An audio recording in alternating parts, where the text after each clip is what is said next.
మీ group లో ఓ దొంగ నోటుంది. మా గ్రూప్ లో దొంగ నోట్లు ముద్రించేవాడు ఎవరు లేరమ్మా. మీరు మంత్రాలు చదువుతుంటే అతను మూవీ సాంగ్స్ పాడుతున్నాడు. ద్విలింగ త్రిలింగ ఏకలింగ ఇంకెవరమ్మా? కృష్ణ శాస్త్రి. ఎంత మాట అన్నావు బాలిక? ఆయన మమ్మల్ని కరుకాలంలో ఆదుకున్న కామదాత ఆయన. అన్నదాత. మేమందరం ఘనపాటలు మాత్రమే, కానీ ఆయన లగడబాటి, దగ్గుబాటి, మేఘబాటి, ఉప్పలబాటి, ఓయబాటి. ఓకే, మీరన్నట్టు అతను అంత గొప్ప పాండిత్యం ఉన్నవాడైతే మీరంతా ఓ పని చేయాలి. ఏమిటా పని?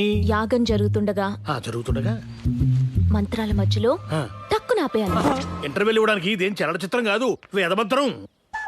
అలా మధ్యలో ఆపితే మీరు ఎక్స్పెక్ట్ చేయని డబ్బు మీకు ఇస్తాను. స్కాములు చేయటం మా వల్ల కాదమ్మా. ఎరా పితుహు, ఏమిట్రా పుత్రలింగ? పితుహు. ఈ లోకంలో చాలా మంది చాలా స్కామ్లు చేస్తున్నారు. మన రాష్ట్రంలో మరీను మనిషికి ఒక స్కాము. మనం ఈ చిన్న స్కామ్ చేస్తే తప్పేమిటా? ఊరి మీ స్కాముల జ్ఞానం మండ. సరే, నలుగురితో పాటే మనమును గుట్టు చప్పుడు కాకుండా చెయ్యాలి. పోయి పదండి పదండి.